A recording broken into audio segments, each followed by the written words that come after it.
नमस्कार। Super India news TV में आपका स्वागत है। मैं हूं राजेश आर्य। आइए देखते हैं आज का विशेष समाचार। नेता की मानसिकता में सामंतवाद क्यों? स्वतंत्रता के समय देश में सामंतवादी, अभिजात्यवादी और जमींदारी व्यवस्था थी। अंग्रेजों से तो हमने मुक्ति पाई, लेकिन उस समय सत्ता पर काबिज होने वाले जनप्रतिनिधि इस सामंतवादी मानसिकता से मुक्त नहीं हो पाए। स्वयं के साथ विशेष व्यवहार किया जाना उन्हें अच्छा लगने लगा। धीरे धीरे यही संस्कृति राजनीति में वीआईपी संस्कृति की वाहक बन गई। अब लोकतंत्र में जनप्रतिनिधि और नेता स्वयं को जनसेवक के रूप में पेश करते हैं, लेकिन अधिकतर जनप्रतिनिधि जन स्वामी का लबादा ओढ़ लेते हैं। यह बात ग्राम पंचायत से लेकर संसद तक लागू होती है। चुनावों के पूर्व वे जनता के पीछे होते हैं, चुनावों के बाद जनता उनके पीछे पीछे। जिस ढंग से जनता चुनावों में अपने प्रत्याशियों और पार्टी की विजय का हर्षोल्लास से उत्सव मनाती है, जिस चमक दमक से प्रशासन नवनिर्वाचित प्रतिनिधियों को तरजीह देता है और जिस प्रकार अखबारों व टीवी चैनलों में उनका बोलबाला दिखाया जाता है, उससे वे अपने को विशिष्ट जन या वीआईपी समझने लगते हैं।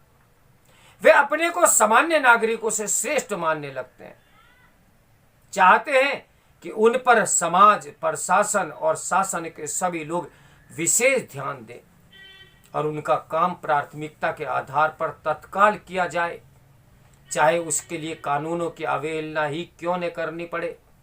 आखिर ऐसा क्यों वे जनसेवक की छवि का परित्याग कर शासक या जनस्वामी के रूप में व्यवहार करने लगते हैं? तुलसीदास ने रामचरितमानस में लिखा है, नहीं को अस जन्मा जग माही, प्रभुता पाई जाही मद नाही। लेकिन लोकतंत्र में यदि जनप्रतिनिधियों ने प्रभुता पाई है तो वह जनता की अमानत है। वे यदि प्रभुता का प्रयोग कर रहे हैं तो इसलिए कि उसके प्रयोग की आज्ञा सब प्रभु जनता ने दी है। तो हमारे जनप्रतिनिधियों का आचरण राजनीतिक और सामाजिक क्षेत्र में अभिजन जैसा क्यों होता है? किसी भी लोकतांत्रिक समाज को राजनीति को समझने के लिए उसकी राजनीति संस्कृति को समझना जरूरी है। राजनीतिक संस्कृति एक पालना जैसा है, जिसमें लोकतंत्र जैसा शिशु झूलता है, पुष्पित पल्लवित होता है। वे पालना वास्तव में समाज के दृष्टिकोणों, विश्वासों और मूल्यों से बनता है। स्वतंत्रता के समय हमारे समाज में सामंतवादी व्यवस्था थी, जमींदारी व्यवस्था थी, माई बाप संस्कृति थी। स्वतंत्रता के जोश में सत्ता के गलियारों में प्रवेश पाने वाले लोगों ने अंग्रेज शासकों से तो स्वतंत्रता प्राप्त कर ली थी, लेकिन उस सामंतवादी मानसिकता और माई बाप संस्कृति से नहीं। उस संस्कृति को वे पसंद करने लगे और धीरे धीरे उनका व्यवहार देसी अंग्रेजों जैसा हो गया। हमने राजनीतिक संरचनाओं और प्रतिक्रियाओं को तो उनके लोकतांत्रिक स्वरूप में स्वीकार किया, लेकिन अपनी अभिजातीय वर्गीय सामंतवादी मानसिकता का परित्याग नहीं किया। यही कारण है कि आज हम और हमारे जनप्रतिनिधि दोनों ही राजनीति और प्रशासन में वीआईपी संस्कृति को स्वीकार कर चुके हैं।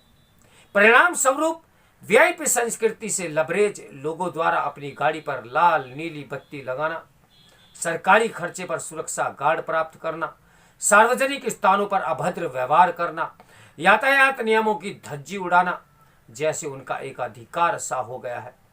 आम नागरिक के पास कोई तरीका नहीं है कि स्थानीय स्तर पर वे उसका विरोध कर सकें। सामाजिक सामंतवादी ने राजनीति सामंतवादी का स्वरूप ग्रहण कर लिया है, जिससे स्वतंत्रता, समानता और सामाजिक न्याय के संवैधानिक संकल्पों की धज्जियां उड़ रही हैं। हजारों तथाकथित वीआईपी की सुरक्षा पर प्रतिवर्ष जनता का करोड़ों करोड़ों रुपया खर्च हो रहा है और जनता में असमानता व असुरक्षा की भावना घर कर रही है, जिससे लोगों में आक्रोश भी बढ़ता जा रहा है। सर्वोच्च न्यायालय ने 2013 में एक निर्णय में सरकार से पूछा था कि वीआईपी या लाल बत्ती संस्कृति कब समाप्त होगी। न्यायालय ने इसके लिए मोटर वाहन कानून में संशोधन कर लाल बत्ती का प्रयोग सीमित करने और उनका उल्लंघन करने वालों को कठोर दंड देने की सिफारिश भी की थी। मोदी सरकार ने 1 मई 2017 में राष्ट्रपति, प्रधानमंत्री और मुख्य न्यायाधीश सहित सभी वीआईपी गाड़ियों पर लाल बत्ती को प्रतिबंधित कर दिया। केवल एम्बुलेंस, फायर ब्रिगेड, पुलिस व सेना के वाहन ही नीली बत्ती के प्रयोग हेतु अधिकृत हैं। अमेरिका, इंग्लैंड और अन्य अनेक विकसित लोकतंत्र में बड़े से बड़े पदों पर कार्यरत रहते या सेवानिवृत्त होने के बाद भी कोई भी वीआईपी संस्कृति देखने को नहीं मिलती। अमेरिका में पूर्व राष्ट्रपति बराक ओबामा, पूर्व उपराष्ट्रपति और यूरोपीय देशों के राष्ट्राध्यक्ष एवं शासनाध्यक्ष आदि भी सामान्य नागरिकों की तरह अपना जीवन यापन करते दिखते हैं। भारत में इस संस्कृति के फलने फूलने से कुछ गलती तो जनता की भी है। क्यों हम अपने नेताओं और जनप्रतिनिधियों पर इतना भाव देते हैं? क्यों उनको एहसास नहीं दिलाते कि वे जन सेवक हैं, जन स्वामी नहीं? वीआईपी संस्कृति समाप्त हो, इसके लिए जनता को ही पहल करनी पड़ेगी। जनता को अपने जनप्रतिनिधियों से सवाल पूछने होंगे, उनका उत्तरदायित्व सुनिश्चित करना होगा। राजनीतिक दलों, नेताओं, सरकारी अधिकारियों, कर्मचारियों और जनता सभी को सामंतवादी मानसिकता का परित्याग कर लोकतांत्रिक संस्कृति के अनुरूप अपने को ढालना पड़ेगा। तभी भारतीय लोकतंत्र के संवैधानिक संकल्प साकार होंगे। तो मेरे साथ बने रहें सुपर इंडियन न्यूज टीवी की ब्रेकिंग न्यूज के लिए। नमस्कार, मैं हूं राजेश आर्या।